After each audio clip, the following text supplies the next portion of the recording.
നീല നീല നീല നീല നീല നിറങ്ങൾ, നീല നീല നീല നീല നീല നിറങ്ങൾ, നീല നിറങ്ങൾ, നീല നിറങ്ങൾ, നീല നീല നീല നീല നീല നിറങ്ങൾ. ഹലോ എവരിവൺ, നമസ്കാരം. നാച്ചുറലിസ്റ്റ് ഡയറീസിൻ്റെ പുതിയൊരു എപ്പിസോഡിലേക്ക് എല്ലാവർക്കും സ്വാഗതം. ഇന്ത്യൻ വനങ്ങളിലെ ഒരു മൃഗത്തിൻ്റെ രസകരമായ കാഴ്ചകളും വിശേഷങ്ങളുമായിട്ടാണ് ഇന്ന് ഞാൻ എത്തിയിരിക്കുന്നത്. ആള് മറ്റാരുമല്ല, ഏഷ്യയിലെ തന്നെ ഏറ്റവും വലിയ ആൻറ്റിലോപ്പ് എന്ന ഖ്യാതി നേടിയിരിക്കുന്നതും കാലങ്ങളായി പലതവണ പേരുമാറ്റലുകൾക്ക് വിധേയമായിരിക്കുന്നതുമായ നീലക്കാള എന്ന മൃഗമാണ്.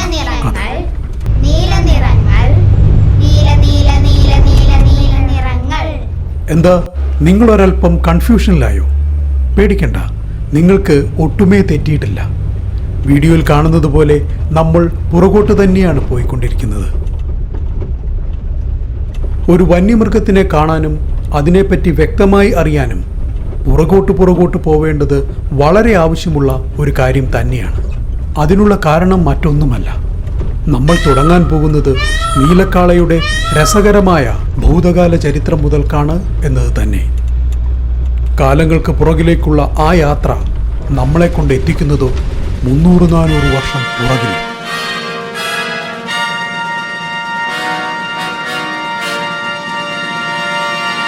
മുഗൾ സാമ്രാജ്യകാലത്ത്,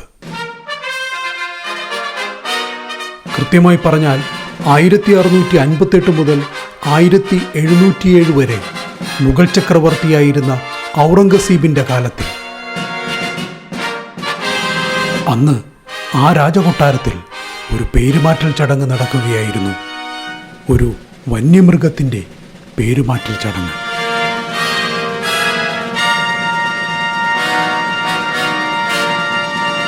हम मुगल साम्राज्य के सम्राट, हिमालय की ऊंचाइयों से लेकर दक्कन की विशालता तक फैली भूमि के शासक और हमारे प्रभुत्व के तरह सभी विषयों की देखभाल करने वाले संप्रभु अपने सम्मानित विषयों के लाभ के लिए ये फरमान जारी करते हैं। ये हमारे ध्यान में आया है कि हमारे लोगों के बीच आमतौर पर नील घोड़ा के नाम से जाना जाने वाला जानवर का नाम अब से आधिकारिक तौर पर दर्ज किया जाएगा और उसे नील गाय के रूप में जाना जाएगा।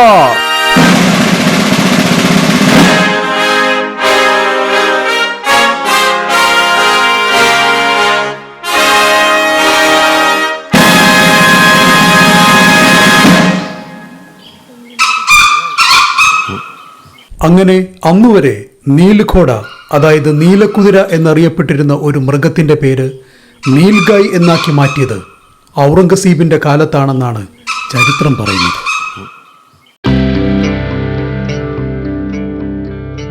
ഈ നീൽഗായുടെ പേരിടലിന്റെ രസകരമായ മറ്റൊരു കാര്യം ആ മൃഗത്തിനൊരു ശാസ്ത്രീയമായ പേര് നൽകിയ കാര്യത്തിലാണ്.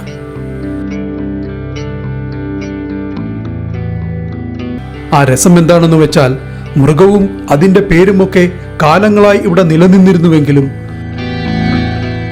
ചക്രവർത്തിയുടെ കാലത്തിനും 70 വർഷങ്ങൾക്ക് ശേഷം മാത്രമാണ് ഒരു ജർമ്മൻ ജന്തുശാസ്ത്രജ്ഞനായിരുന്ന പീറ്റർ സൈമൺ പാലസ് അതിനെ ശാസ്ത്രീയമായി നിർവചിച്ചത് എന്നതാണ്. 1766. അങ്ങനെ ശാസ്ത്രീയമായ ഒരു പേര് ലഭിച്ചപ്പോഴോ 4 തരം മൃഗങ്ങളുടെ പേരുകൾ കൂട്ടിച്ചേർത്ത ഒരു പേരാണ് അതിന് ലഭിച്ചത്. കാര്യങ്ങൾ അവിടെയും തീരുന്നില്ല.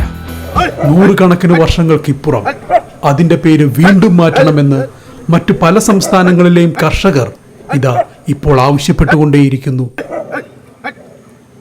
അങ്ങനെയൊക്കെ പേരുമാറ്റങ്ങളുടെ കഥകൾ കൊണ്ടും രസകരമായ ജീവിത രീതികൾ കൊണ്ടും സവിശേഷമായ ശരീര നിറങ്ങൾ കൊണ്ടുമൊക്കെ ലോകമെമ്പാടുമുള്ള വന്യജീവി പ്രേമികൾക്ക് എന്നും ആവേശകരമായ ഒരു മൃഗമാണ് അത്.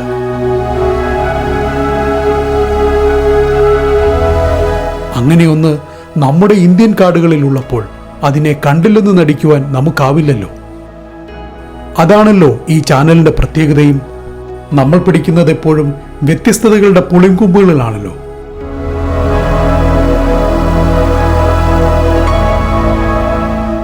അതുകൊണ്ട് തന്നെ പ്രിയപ്പെട്ട കാഴ്ചക്കാരെ ഒരു കാര്യം ഓർമ്മിപ്പിക്കുവാൻ ആഗ്രഹിക്കുന്നു. ഇതൊരു സാധാരണ യാത്രാ വ്ളോഗല്ല. ഡോക്യുമെന്ററിയുടെ ഭാഷയും അവതരണ രീതിയും ഒക്കെയുള്ള ഒരു വീഡിയോ ആണ്. ആ തിരിച്ചറിവോടുകൂടി വീഡിയോ ആസ്വദിക്കുക. കാഴ്ചകളോടൊപ്പം അറിവും വളരട്ടെ, അല്ലേ? ഇതിനൊക്കെ തയ്യാറാണെങ്കിൽ ഇതാ വരുന്നു വീഡിയോയുടെ ടൈറ്റിൽ. നീല നിറത്തിൽ ഒരു കാള. ആഹാ!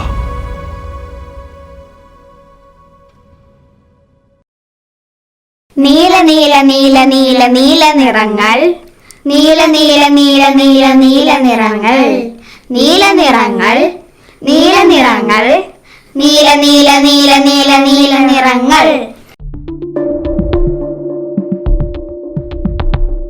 അങ്ങനെ തുടങ്ങുമ്പോൾ നമുക്ക് നീല നിറത്തിൽ നിന്ന് തന്നെ തുടങ്ങേണ്ടി വരും. നിങ്ങൾക്കറിയാമല്ലോ, ഈ നീല നിറം എന്നത് പ്രകൃതിയിൽ പൊതുവായി നോക്കുമ്പോൾ വളരെ സാധാരണമായ ഒരു നിറമാണെന്ന്.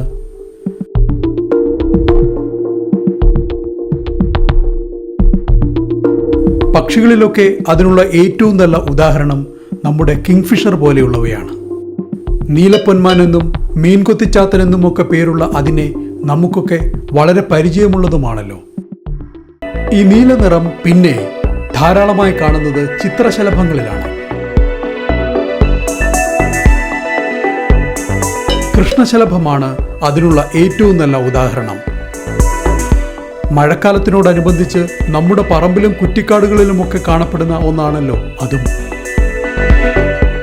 ഇങ്ങനെ പക്ഷികളിലും പറപ്പുകളിലുമൊക്കെ കാണുന്നുണ്ടെങ്കിലും ഈ നീല നിറം നാൽക്കാലികളായ മൃഗങ്ങളെ സംബന്ധിച്ച് നോക്കിയാൽ ഒരു അപൂർവതയുമാണല്ലോ. ഏറ്റവും നല്ല ഉദാഹരണം ഈ കേഴമാൻ തന്നെയാണ്.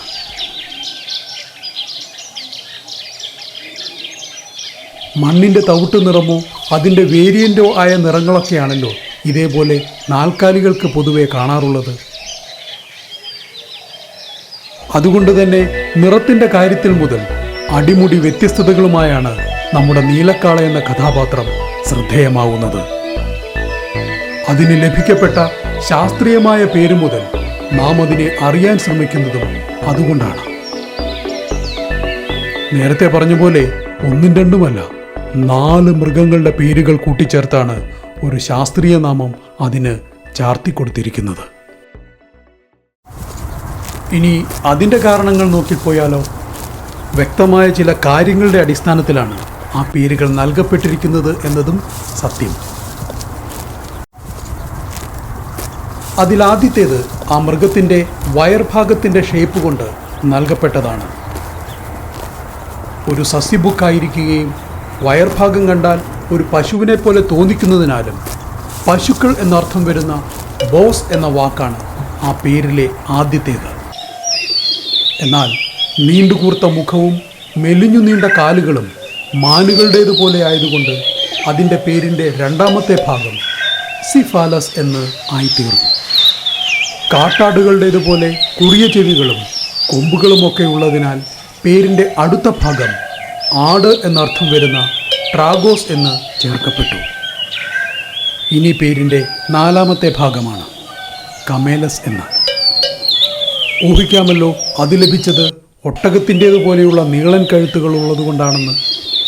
അങ്ങനെ ഈ 4 പേരുകൾ എല്ലാം കൂടി ചേർത്ത് ബോസിഫാലസ് ട്രാഗോ കമേലസ് എന്ന പേരും. എന്താ പോരെ? ഈ ആനമയിലൊട്ടകം എന്നത് നമ്മുടെ ഭാഷയിലെ ഒരു പ്രയോഗമാണ്. എന്നാൽ അതൊരു വന്യമൃഗത്തിൽ പ്രയോഗിച്ച് കാണണമെങ്കിൽ ഈ പേരുകളെയൊക്കെ മലയാളത്തിൽ എഴുതിക്കൂട്ടി ചേർത്ത് നോക്കിയാൽ മതി. എങ്ങനെയുണ്ട് ആ പേരിൻ്റെ കഥ? ഇങ്ങനെയൊക്കെ രസകരമായ പേരിൻ്റെ ചരിത്രമുള്ള ആ മൃഗത്തിൻ്റെ ഇപ്പോൾ എത്തി നിൽക്കുന്ന പേരാണ് നീലക്കാള എന്നത്. പക്ഷേ വിളിക്കുമ്പോൾ പ്രത്യേകം ശ്രദ്ധിക്കണേ. ഇപ്പോൾ വിളിക്കുന്ന പേരാണേ.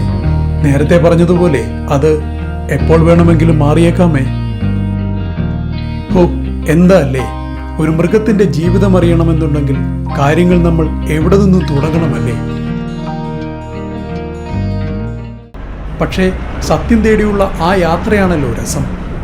വെറുതെ ഞാൻ പോയി കണ്ടു തിരിച്ചു പോന്നു എന്നൊക്കെ പറയുന്നതിലും നല്ലത് അടിമുടി കാണിച്ച് പറയുന്നതാണല്ലോ. അതിഷ്ടമായെങ്കിൽ സബ്സ്ക്രൈബ് ചെയ്തും ലൈക്ക് ചെയ്തും കമൻറ്റ് ചെയ്തുമൊക്കെ ഈ ചാനലിനെ സപ്പോർട്ട് ചെയ്യണമെന്ന് ഓർമ്മിപ്പിച്ചുകൊണ്ട് നീലക്കാളയുടെ ബാക്കി വിശേഷങ്ങളുമായി അടുത്ത എപ്പിസോഡിൽ കാണാം. Bye bye.